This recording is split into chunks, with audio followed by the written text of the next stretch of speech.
मी सावता परिषद युवा संघटक प्रदेश नांदेड येथून आम्ही काल 3 जानेवारी 2026 रोजी लहानपणी यापासून आम्हाला सावता परिषद संघटनेतर्फे एक नायगाव येथे सावित्रीबाई फुले यांच्या जन्मस्थळा निमित्त आणि तिथे भूमिपूजन सोहळ्यानिमित्त आम्हाला निमंत्रित करण्यात आले होते। त्यानिमित्त आमचे जिल्हा अध्यक्ष शिंदे साहेब, त्यानंतर आमचे प्रदेश उपाध्यक्ष गोरखनाथ राव साहेब यांच्या नेतृत्वाखाली आम्ही किनवटवरून काल निघालो आणि सर्व जाताना तुळजापूर वगैरे सगळं करून आम्ही कार्यक्रमस्थळी गेले। तिथे सावित्रीबाई फुले यांच्या स्मारकाचं दर्शन घेतलं, भूमिपूजन माननीय मुख्यमंत्री आणि आपले लाडके जयवंतकुमार गोरे साहेब जे की ग्रामविकास मंत्री आहेत त्यांच्या निर्देशात छगन भुजबळ साहेब असो, शंभूराज देसाई साहेब असो, त्यानंतर आपले लाडके देवेंद्रभाई फडणवीस साहेब असो यांच्या सभेला आम्ही उपस्थिती दर्शवली आणि तिथून थेट आम्ही काल रात्री पंढरपूर येथे आलो। पंढरपूरमध्ये भक्तनिवास गजानन महाराज यांचे शेगाव यांच्या संस्थेअंतर्गत भक्तनिवासात आम्ही रात्री मुक्काम केला। सकाळी पहाटे आम्ही सगळेजण तयार होऊन इथे आलो, विठ्ठलाचं मुखदर्शन घेतलं आणि एक ऊर्जा होम मिनिस्टर कडून इनकमिंग कॉल ट्रू कॉलर वातावरण किंवा एक उत्साहवर्धक वातावरण म्हणू शकतो आपण आणि एक वेगळ्या मातीचा वास या भूमीमध्ये वासलेला, कारण या मातीमध्ये आपले पंढरपूर आहे, पंढरीनाथ आहेत या पंढरपूर वासियांना। त्यामुळे हे पंढरपूर वासी एकदम ज्याला काय म्हणतो आपण की यांचं भाग्य आहे की या भूमीमध्ये इथे जन्म झाला। तिथून आम्ही मुखदर्शन घेतल्यानंतर आम्ही भीमा नदी काठी किंवा चंद्रभागा नदी काठी आलो आणि तेथील एक नावाड्यातर्फे आम्हाला त्यांच्या मार्फत आम्ही ते कृष्ण मंदिर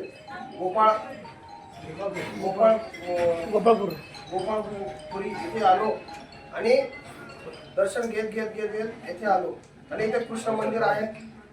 ज्या श्रीकृष्णांनी आम्हाला असं सांगितलेलं आहे की कृष्ण मंदिर आहे ते श्रीकृष्ण आपल्या सवंगड्यासोबत तुम्ही काला करून खायचे आणि येथूनच गायी राखायचे, म्हणजे प्रत्यक्ष दर्शन कृष्णाचेही पावलं या पंढरीमध्ये लागलेले आणि या भूमीमध्ये आम्हाला काही लोक इतके चांगले भेटले। त्यापैकी एक म्हणजे हा झुणका भाकर केंद्र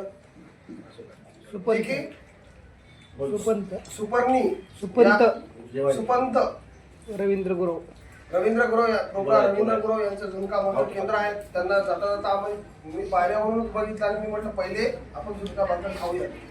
तर इथे जाता आम्ही ऑर्डर दिली आणि नियमाप्रमाणे माऊलीने सांगितली की आम्हाला अर्धा तास इथे वेळ आहे, तोपर्यंत तुम्ही दर्शन घ्या।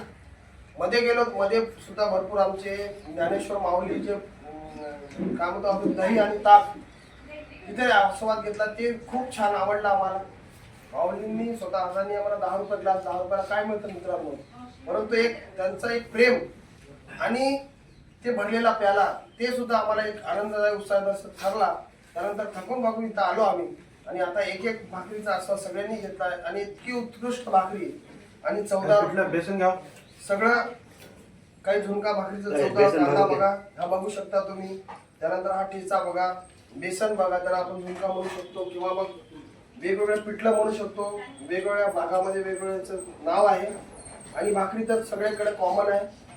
तर एकदम रुचकर आणि चविष्ट जेवण ते फक्त 30 रुपयामध्ये अगदी सवलतीच्या दरात हे आज भेटणं मित्र अवघड आहे, कारण आज आपण स्वतः अनुभवतो आम्ही सुद्धा की बाबा कालच रात्री आम्ही 300 रुपये प्लेटवाली थाळी खाल्ली, म्हणजे बघा 300 रुपयामध्ये जे सुख आहे ते या 30 रुपयामध्ये त्याच्यापेक्षा जास्त सुख आहे। कारण ते काय होतं की आपण गडबडीनं खातो आणि सगळं संपवतो, परंतु हे जे अन्न आहे हे पूर्ण ब्रह्म आहे, ते फक्त दिखावा आहे। जे की आजची लाईफस्टाईल जे बोलतो आपण की एक स्टेटस न माणूस जगतं की मग मी त्या हॉटेलमध्ये जेवलो, मी इथं जेवलो, मी इथं केलो, परंतु हे जे सुख आहे हे न भेटण्यासारखं सुख आहे आणि हे भाग्यवंत लोकांना सुख भेटतं असं माझी धारणा आहे।